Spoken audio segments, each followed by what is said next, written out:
Welcome to China in Focus. I'm Tiffany Meyer. Our top story, Secretary of State Antony Blinken says there is evidence that the Chinese regime is trying to influence this year's race for the White House. Hear his assessment of the situation. Any interference by China in our election is something that we're looking very carefully at and is totally unacceptable to us. U.S. Treasury Secretary Janet Yellen condemning China's export dumping as cheap goods flow into global markets. She warns Beijing that nothing is off the table to tackle the behavior. TikTok breaks its silence on its American ultimatum, divest or be removed from U.S. app stores, as a new law aims to separate the app from its Chinese influence. And Beijing tripling its eyes in the sky, how spy satellites could give Beijing an edge if the Chinese regime decides to invade Taiwan.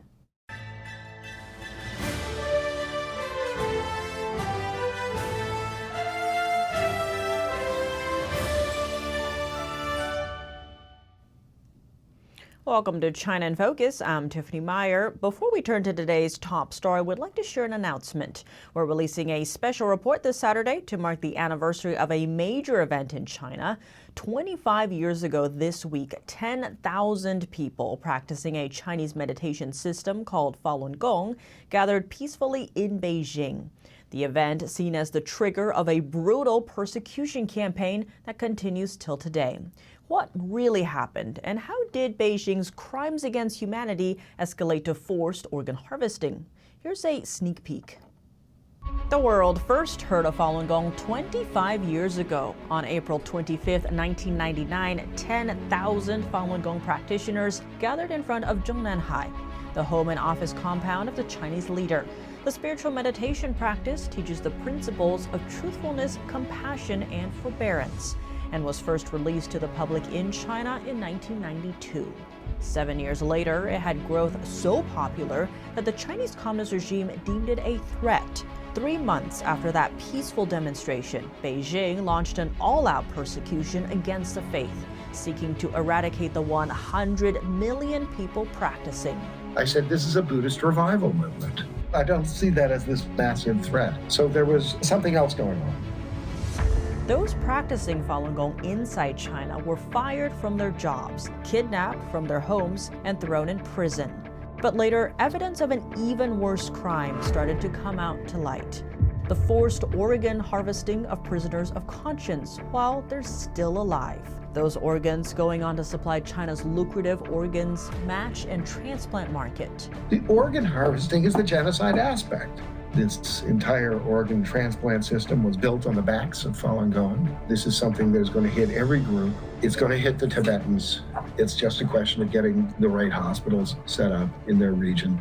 If there had not been the Ukraine war, if October 7th hadn't happened, that bill would have gone through.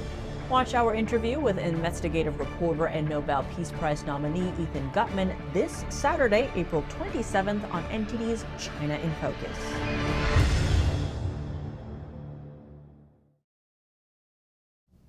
Tune in this Saturday at 9:30 p.m. Eastern Time to learn more. Secretary of State Antony Blinken says the U.S. has seen evidence of China's attempts to influence the upcoming 2024 presidential race. He spoke about it in an interview Friday.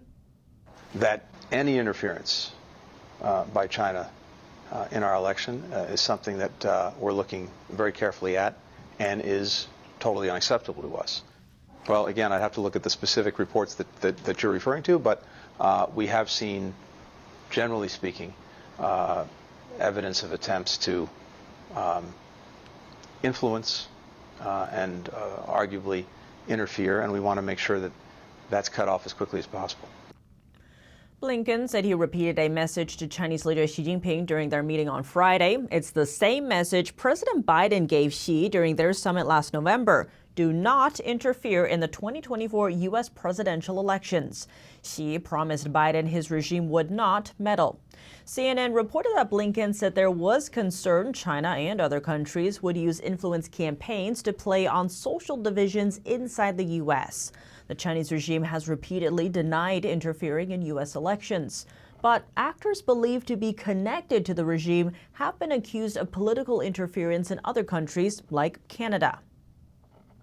Secretary Blinken is in China this week. So far, he says he raised issues tied to trade and human rights. He also called on China to step up its crackdown on fentanyl. Over 250,000 Americans have died from fentanyl overdoses since 2018. Most of the deadly drug's precursors come from China. He also called on China to provide U.S. businesses with a level playing field. U.S. officials have long been concerned that China's state subsidies and intellectual property theft are putting U.S. companies at a disadvantage. Blinken also called out China for helping Russia's war on Ukraine. China is the top supplier of machine tools, microelectronics, nitrocellulose, which is critical to making munitions and rocket propellants, and other dual-use items that Moscow is using to ramp up its defense industrial base. A defense industrial base that is churning out rockets, drones, tanks, and other weapons that President Putin is using to invade a sovereign country, to demolish its power grid and other civilian infrastructure, to kill innocent children, women, and men. During Blinken's China visit, the U.S. passed a $95 billion foreign aid package. Under it, TikTok must cut ties with its Chinese parent company or face removal from U.S. app stores. Plus, over $8 billion in aid will go towards shoring up defense in the Indo-Pacific region, including Taiwan.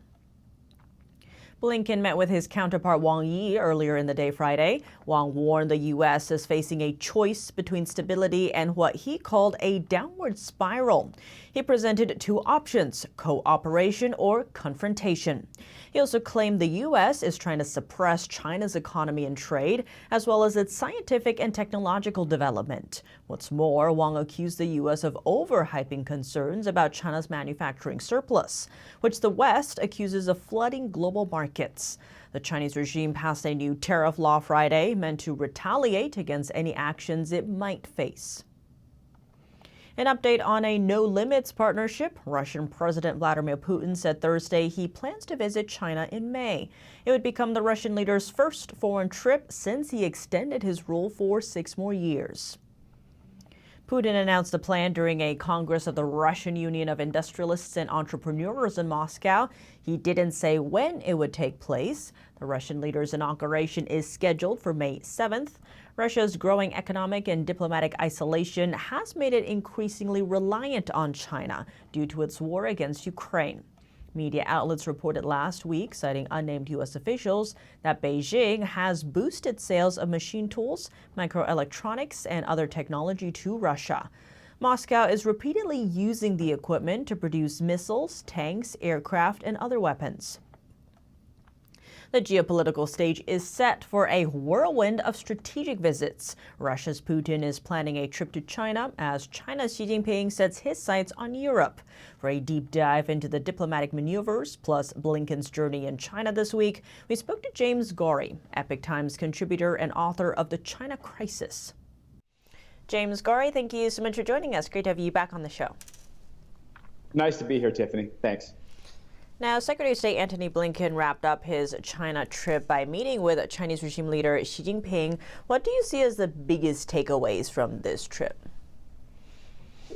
Well, first, it's bad optics. In other words, we have little Tony Blinken meeting Xi, and the U.S. is going there for asking for help, really. I mean, Xi had a lot of things to talk about, to ask Xi for. In other words, looking for China for help with the Russia-Ukraine war, looking for China to ask Iran to back off in the Israeli-Hamas war, asking Xi to pull back or rein in North Korea and their missile dreams, asking China to stop IP theft and technology theft and dumping and all these other adversarial trade tactics.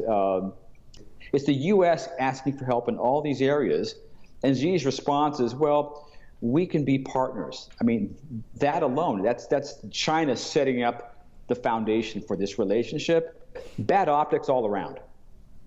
Expanding on that, we did just see in the U.S. Biden signed into law the bill that would force TikTok to either divest from its Chinese parent company or be banned in the U.S. Meanwhile, U.S. app stores, the Biden campaign is still on TikTok, and that is where about 1/3 of young Americans get their news. How do you see that fitting in when we talk about election interference? TikTok is a data harvesting machine for CCP. I can see election interference there potentially in a variety of ways. But the irony is that's where, as you point out, a big chunk of Biden's constituency is. So, it's all about appearance, really. If Biden was very serious and even capable of talking about these things face to face with Xi, he would be doing it, but he's not. It's just not a good look. Well, zooming out a bit in terms of Xi Jinping, he's set to visit Europe. He's going to Paris and Budapest. Now, given the tensions we're seeing there between Europe and China, especially when it comes to the flood of cheap Chinese imports, especially electric vehicles, how do you see that trip playing out? But as far as Europe is concerned, yeah, they're not afraid. They're saying, look, we're going to de-risk is the term. We're going to de-risk from China. We saw what China did to the U.S. industrial base. And hollowed it out for years and years, and decades of technology theft and IP theft and all that kind of stuff. So Europe is saying we're not going to have that. We're going to stop that and greatly diminish that. So Xi is going over there because he needs to. Now, we are also seeing reports of China aiding Iran in terms of the war in the Middle East. How likely are we to see China stop aiding these parties? I think it's unlikely. Why would they stop? Everything's going the way they want it to go, it looks like. So, and by the way, China is playing a huge role at the expense of the U.S. The U.S. is playing a lesser role. In fact, the U.S., with regard to Israel, is playing more of a restrictive role, and China is playing more of an enabler role with Iran. James Gorrie, thank you so much for your time. My pleasure. TikTok's Chinese parent company says it won't sell the social media platform as a U.S. ultimatum looms. On Thursday, ByteDance denied plans to sell after reports surfaced it was exploring the sale of TikTok's U.S. business. This is the first official response from the Beijing-based company on the issue since President Biden signed a bill that could lead to the app's nationwide removal from app stores. Under the current law, TikTok must find a new owner by mid-January 2025. But TikTok's CEO said the company would fight the law. So far, a number of countries have banned officials from downloading TikTok onto their phones. The U.S. law is now one of the most sweeping measures taken so far. India banned TikTok entirely in 2020. Nothing off the table in U.S. response to China overcapacity. That's what Treasury Secretary Yellen told Reuters in Washington Thursday. Watch. It's important that China recognize the concerns, begin to act to address it, but we don't want our industry wiped out in the meantime, so I wouldn't want to take anything off the table. Yellen said China's actions in the sector aren't acceptable to the rest of the world, adding that Chinese officials acknowledged a problem with industrial overcapacity but have yet to address it. Yellen also pointed out that the issues threaten rival producers making similar goods across the U.S., Europe, and Japan, plus emerging markets like India and Mexico, and that the problems were, quote, discussed intensively with Chinese officials. That's during sidelines of the International Monetary Fund and World Bank spring meetings last week in Washington. She added that the problem will not be resolved in a day or a week. Next, turning to the situation in the South China Sea, naval troops from the U.S., France, and the Philippines just kicked off a joint drill there Thursday, aiming to bolster their collaborative combat abilities in the wake of Beijing's threats. The Philippines announced that the three navies would undergo a series of dynamic exercises over the next 5 days. That's in the face of China's increasing threats and aggression in the region. The U.S. and the Philippines are longtime allies. But why is France interested in the Indo-Pacific? The country's goods exchanges with nations in the Indo-Pacific make up more than a third of French trade. The French government has also long stated its desire to protect an open and peaceful Indo-Pacific as its main foreign strategy in the region. China claims almost the entire South China Sea as its own, despite a 2016 international court ruling that Beijing has no right to do so. China's claims overlap those of many other nations in the region, including the Philippines. This week's trilateral exercise is part of a 3-week annual training between the U.S. and the Philippines. The island state is Washington's oldest ally in the Indo-Pacific. The two have sent over 17,000 of their troops to participate in the joint drills. Beijing planting more eyes in outer space. The U.S. space chief is warning spy satellites could give Beijing a leg up in a potential war with Taiwan. Here's more. The head of U.S. Space Command warning China is moving at breathtaking speed in space. Over the last 6 years, they have tripled the number of intelligence, surveillance, and reconnaissance satellites on orbit. And they have used their space capabilities to improve the lethality, the precision, and the range of their terrestrial forces. The concern is China could use these spy satellites to disrupt U.S. and allied forces operations during potential conflicts over Taiwan. These satellites allow China to peer into the Indo-Pacific and find the U.S. and allied forces ships. Reports say Chinese satellites have even captured photos of U.S. aircraft carriers docked at a naval base in Virginia. Besides spying, officials warn China could also utilize space to better target Taiwan in a hot war. Beijing is developing new missile technology, and officials say launching missiles into space could allow it to strike assets beyond traditional range and would make China's weapons hard for radars to detect. That's all for today's China in Focus on YouTube. We're now sharing a shortened version of our program here after being demonetized for 3 years. If you'd like to support us, consider donating. Find us at donorbox.org/China-in-focus or subscribe to our partner platform, Epic TV, where you can watch our full episodes. Just click the link down below. Here's what to look out for in our second half. 2 men accused of spying for China granted bail after a court appearance in London. The latest on the intriguing case. A group of GOP lawmakers urging the White House not to sign onto what's being called a pandemic treaty spearheaded by the WHO. A congressman tells us the treaty could have huge implications for U.S. sovereignty. And the European Union passing an urgent resolution calling on Hong Kong to release a European citizen.